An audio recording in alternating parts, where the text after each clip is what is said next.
Segunda parte. Jesus ao lado das pessoas. Buscando força do alto. Quando chegou o tempo de iniciar seu ministério público, o primeiro ato de Jesus foi ir até o Rio Jordão e ser batizado por João Batista. João havia sido enviado para preparar o caminho do Salvador. Ele havia pregado no deserto dizendo: O tempo está cumprido e o reino de Deus está próximo. Arrependei-vos e crede no Evangelho. Marcos 1:15. Multidões afluíam para ouvi-lo. Muitos se convenciam de seus pecados e eram batizados por ele no Jordão. O Senhor havia revelado a João que algum dia o Messias viria a ele e pediria para ser batizado. Havia também a promessa de que um sinal lhe seria dado, de modo que ele pudesse saber quem era.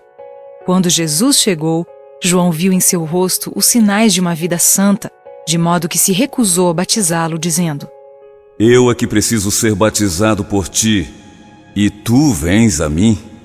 Mas Jesus lhe respondeu: Deixa por enquanto, porque assim nos convém cumprir toda a justiça. Mateus 3:14 e 15. Ao pronunciar essas palavras, sua face se iluminou com a mesma luz celestial que Simeão havia contemplado.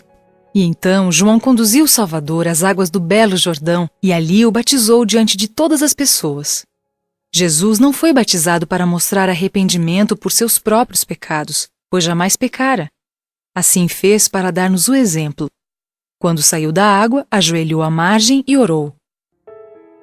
Então o céu se abriu, e raios de glória refulgiram, e viu o Espírito de Deus descendo como pomba, vindo sobre ele. Mateus 3:16. As feições e todo o seu corpo brilhavam com a luz da glória de Deus, e do céu ouviu-se uma voz que dizia: Este é o meu Filho amado, em quem me comprazo. Mateus 3:17. A glória que repousou em Cristo é o penhor do amor de Deus por nós. O Salvador veio como nosso exemplo, e tão certamente como Deus ouviu sua oração, também ouvirá a nossa. Os mais necessitados, os mais pecadores, os mais desprezados podem ter acesso ao Pai. Quando vamos a Ele em nome de Jesus, a mesma voz que falou a Cristo fala a nós dizendo: Este é o meu Filho amado em quem me comprazo. Mateus 3:17. A tentação. Após seu batismo, Jesus foi levado pelo Espírito ao deserto para ser tentado por Satanás. Ao dirigir-se para o deserto, Cristo foi conduzido pelo Espírito de Deus. Ele não convidava a tentação. Queria estar a sós, a fim de meditar sobre sua obra e missão. Através do jejum e da oração, devia se preparar para trilhar a senda cruel que lhe estava destinada. Como Satanás sabia onde o Salvador podia ser encontrado, para lá se dirigiu com o intuito de tentá-lo. Quando Cristo saiu das águas do Jordão, seu rosto brilhava com a glória de Deus, mas depois de ter entrado no deserto, essa glória desvaneceu-se. Trazia sobre si os pecados do mundo e em seu rosto viam-se marcas de tristeza e angústia que homem algum jamais sentira. Ele sofria pelos pecadores. No Éden, Adão e Eva haviam desobedecido a Deus ao comer o fruto proibido. Seu pecado e desobediência trouxeram sofrimento e morte para o mundo. Cristo veio dar-nos um exemplo de obediência. No deserto, depois de jejuar 40 dias, não quis contrariar a vontade de Deus, mesmo para conseguir alimento. Uma das primeiras tentações que venceram nossos primeiros pais foi a indulgência no apetite. Através daquele longo jejum, Cristo deveria mostrar que o apetite pode ser subjugado. Satanás tenta o homem a indulgência no apetite porque isso enfraquece o corpo e anuvia a mente. Desse modo, ele sabe que pode mais facilmente derrotá-lo ou destruí-lo.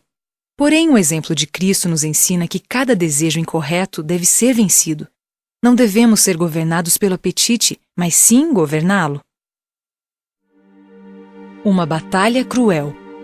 Quando Satanás apareceu a Cristo pela primeira vez, ele tinha a aparência de um anjo de luz. Afirmava ser um mensageiro do céu. Disse-lhe que não era a vontade do Pai que ele passasse por tais sofrimentos. Ele deveria apenas demonstrar que estava disposto a sofrer. No momento em que Jesus estava lutando com os mais duros padecimentos provocados pela fome, Satanás lhe disse: Se és filho de Deus, manda que estas pedras se transformem em pães. Mateus 4:3. Como o Salvador viera para viver como nosso exemplo, deveria suportar o sofrimento como nós precisamos suportá-lo. Não deveria operar nenhum milagre para beneficiar a si mesmo. Seus milagres deveriam ser somente em favor dos outros. A essa intimação de Satanás, Jesus respondeu: Está escrito: não só de pão viverá o homem, mas de toda a palavra que procede da boca de Deus. Mateus 4:4. Desse modo, ele mostrou que obedecer à palavra de Deus é mais importante que conseguir o alimento material. Aqueles que obedecem aos preceitos de Deus têm a promessa de ter todas as suas necessidades supridas na vida presente e também na vida futura. Satanás não conseguiu derrotar Cristo na primeira grande tentação. Ele então conduziu Jesus ao pináculo do templo de Jerusalém e disse: Se és filho de Deus, atira-te abaixo, porque está escrito: aos seus anjos ordenará a teu respeito. Eles te susterão nas suas mãos, para não tropeçares em alguma pedra. Mateus 4:6. Aqui, Satanás seguiu o exemplo de Cristo citando as Escrituras. Mas a promessa não é para aqueles que voluntariamente se aventuram no perigo. Deus não havia ordenado que Jesus se atirasse do pináculo, e ele não o faria para satisfazer a Satanás. Por isso, replicou: Também está escrito: não tentarás o Senhor teu Deus. Mateus 4:7. Devemos confiar no cuidado de nosso Pai Celestial, mas não devemos ir aonde Ele não nos ordena. Não devemos fazer o que Ele proíbe. Porque Deus é misericordioso e pronto a perdoar, muitos entendem que é seguro desobedecer-lhe, mas isso é presunção. Deus perdoará a todos os que buscam perdão e se afastam do pecado. Porém, não pode abençoar os que não lhe obedecem. Satanás então apareceu como realmente era, o príncipe dos poderes das trevas.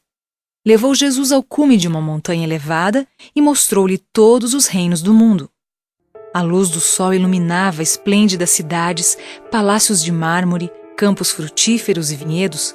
Satanás disse: Tudo isto te darei, se prostrado me adorares.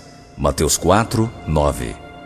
Por um momento, Jesus contemplou a cena e então voltou-lhe as costas. Satanás havia apresentado o que o mundo tem de mais atraente, mas o olhar do Salvador captou além da beleza exterior. Ele viu o mundo em sua miséria e pecado, afastado de Deus. Toda essa miséria era resultado de o homem ter se afastado do Criador para cultuar Satanás. O coração de Jesus desejava ardentemente resgatar o que se havia perdido. Desejava devolver ao mundo mais do que a beleza edênica. Desejava colocar o homem em uma posição de vantagem com Deus. Vencendo por amor. Por amor aos pecadores, ele resistia à tentação.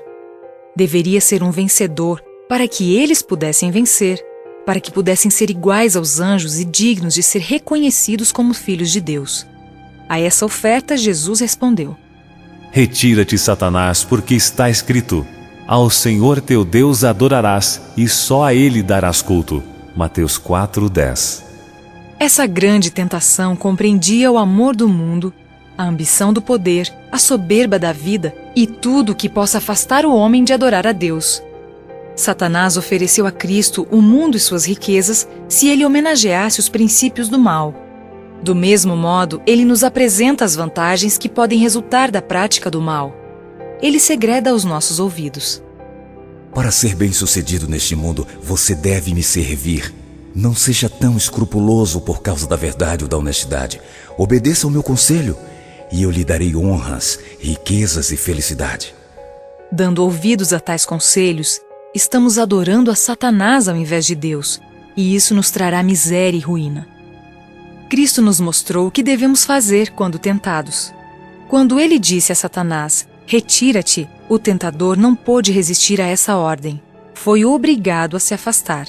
Contorcendo-se de ódio, o chefe rebelde deixou a presença do Redentor do mundo. Por ora, o combate havia terminado. A vitória de Cristo fora tão completa quanto a derrota de Adão. Do mesmo modo, devemos resistir e vencer a Satanás. O Senhor nos diz: resisti ao diabo, e ele fugirá de vós. Chegai-vos a Deus, e ele se chegará a vós. Tiago 4, 7 e 8.